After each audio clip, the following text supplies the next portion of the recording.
Another book for you. Future Hero, A Race to Fire Mountain. Very interesting book. Sort of a different culture than what we're used to, but I think it could be enjoyed by all. It was written by Remy Blackwood, and I will read to you the first chapter. Here we go.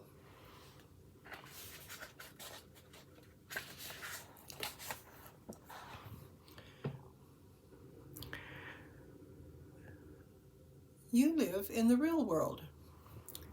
Jarrell raced up the 5 flights of stairs to his apartment, but he couldn't escape the memory of his classmates' laughter or his teacher's very angry face. "Here we are again, Jarrell," Mr. Mordai had said. "The whole class has followed in directions except for you."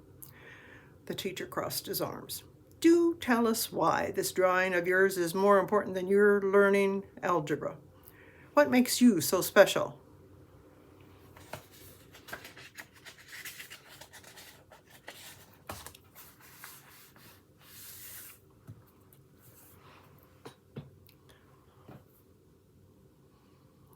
Jarrell's cheeks had burned with embarrassment as he stood there in front of the class. Everyone was laughing at him, except Rahim, his desk mate. Rahim just looked really sorry for him. The pity hurt worse. Jarrell had stared down at the drawing, clutched in his sweaty hands. He wished he could escape into it, even though it was a battle scene between an angry-looking sorcerer and a heroic goddess with lightning coming from her eyes, the same goddess he had drawn so many times. Jarrell pushed away the memory as he reached the top of the stairwell and stumbled onto the open-air walkway. He rubbed at his eyes, which felt wet and hot.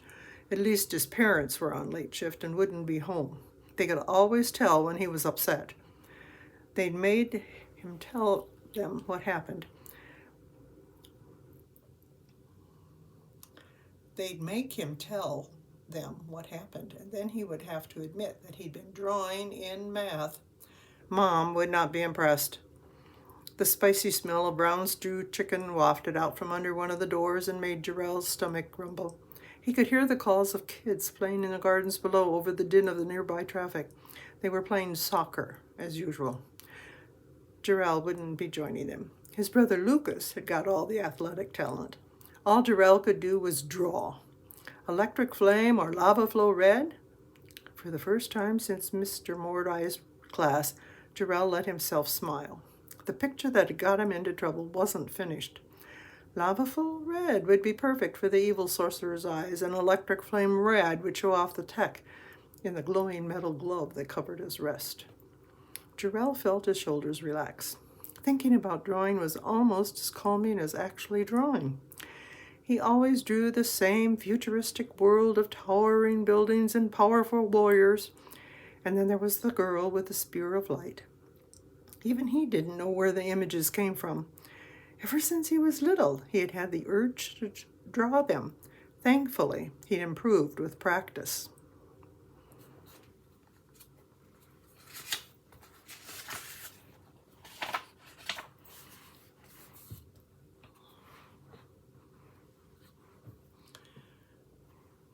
Jarrell's fingers itched for his best markers.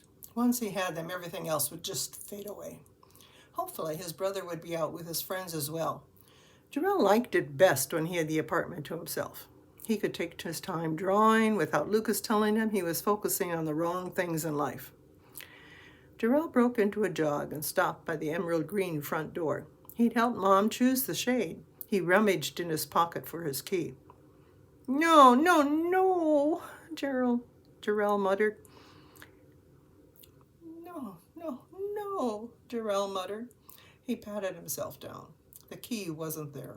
His throat tightened as he turned out wrappers and empty pen lids onto the doormat. He checked his other pockets, then the empty pocket once more. Not there. He'd lost yet another key. He shook his head, all of a sudden hoping his brother was home. Jarrell pushed his shoulders back, lifted the door knocker, and banged it in a 1, 2, then 3, 4 rhythm. "Come on, Lucas, please be in," Jarrell muttered. His school bag dug into his shoulders, heavy with homework. He knocked again. Still nothing. Jarrell sighed, resting his forehead against the cool door. His parents were going to be so mad if they found him sitting out on the doorstep because he'd lost another key. He fished his battered phone out of the bag. The crack on the screen snaked across the picture of his brother's face as he hit the call button. Lucas answered on the 10th ring. "What's up, little man?" His brother was shouting over the thumping beat of loud music on his end. "I need to get into the apartment," Jarrell explained. "I can't hear you," Lucas yelled. "Lucas, come home and let me in," Jarrell shouted.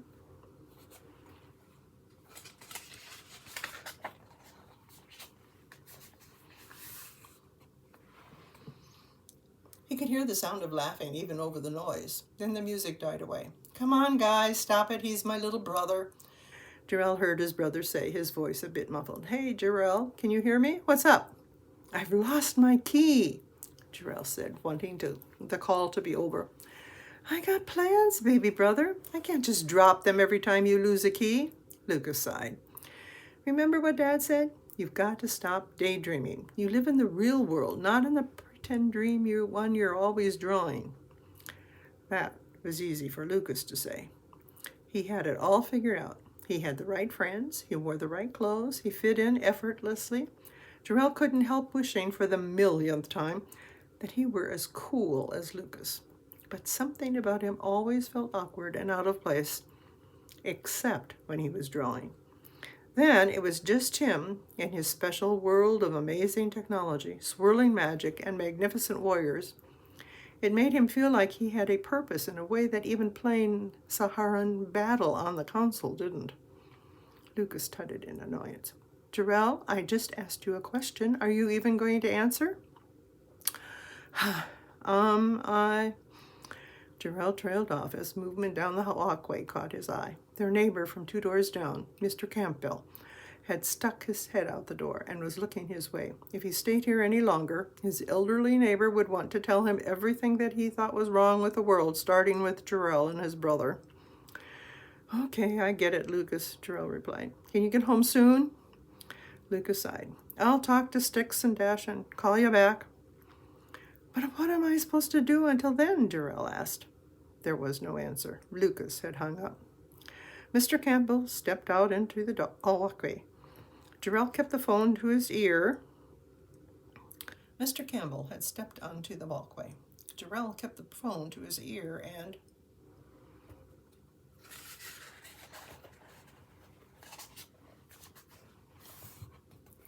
pretended he was still talking to his brother.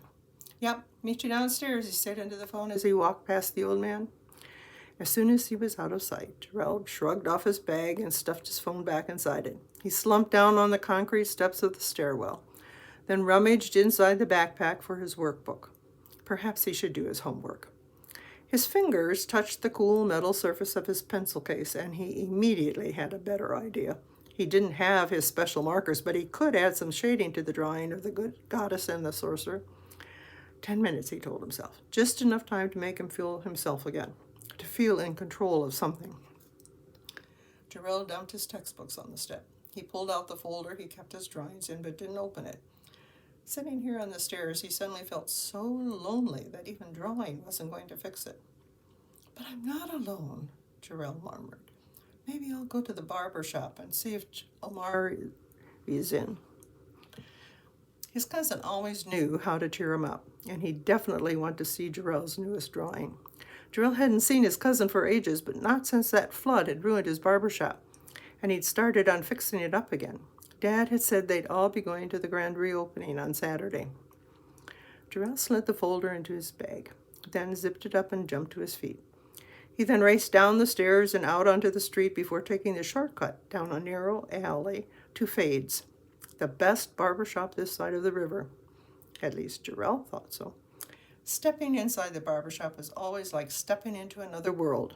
People talked about everything there, sports, politics, and of course anything that was going down in the neighborhood. And his cousin, Omari, treated everyone special, including Jarrell. As he crossed the road, Jarrell could see Omari His cousin was inside the shop, peeling off the newspaper that had been covering the windows for the last 4 weeks. Jarell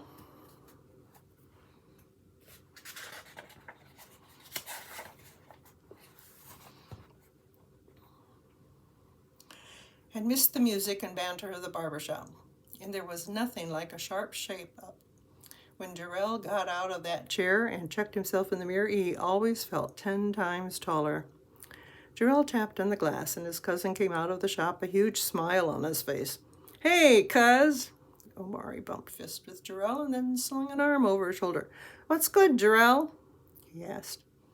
"Just checking in, cuz," Jarell replied, and hated that he could hear a whisper of a crack in his voice. "Your day's been that bad, huh?" Omari scrunched up the newspaper in his hand. "Gotta wait for Lucas to get home," Jarell explained. "Lost your key again." Omari smiled before kidding. Lost your key again, hmm? Omari smiled before lobbing the ball of newspaper into a nearby bin. Jarell nodded. "Anything else bugging you?" Jarell shrugged. He knew he could tell Omari anything, but he felt like a pen that had dried up. He didn't want to go over what had happened in class again. He wanted something to take his mind off of it. "Can I see what you've done with fades?" Omari crossed his arms. "I was hoping to surprise everyone when we reopened officially. That includes you." "You'll have people lining up from here to the Shard," Jarell replied. "I want to see it while it's all fresh. I promise I won't give away anything before you open." Omari rubbed the edges of his beard. "Yeah, okay, I'll let you see. Follow me." And thus begins a very extraordinary tale of how this young boy is something beyond a little boy. You'll have to read it to find out.